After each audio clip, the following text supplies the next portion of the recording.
নামাজ পড়বো কেমনে? রসুল যেমনে পড়ছেন। রোজা রাখবো কেমনে? রসুল যেমনে রাখছেন।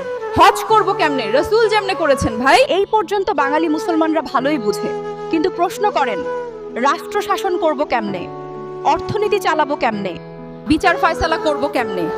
দেখবেন তখন আর রাসুলের কথা বলবে না, তখন বলবে পশ্চিমারা যেমনে চালায়। কেন রে ভাই?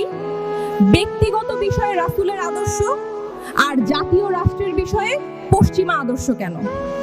পশ্চিমারা যদি এতই ভালো বিধানদাতা হয়, তাহলে তাদের বিধানেই নামাজ পড়েন, রোজা রাখেন, তাদের বিধানেই হজ করেন।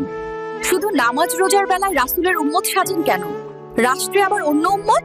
নামাজে রাসুলের উম্মত আর রাষ্ট্রে আব্রাহাম লিঙ্কনের উম্মত। ভাই, এই শিরকের আর কতদিন? দুই নৌকায় পা দিয়ে কয়দিন দাঁড়াবেন? হয় আল্লাহরটা মানেন, না হয় পশ্চিমাদেরটা। মুশরিকের শাস্তি দুনিয়াতেই শুরু হয়।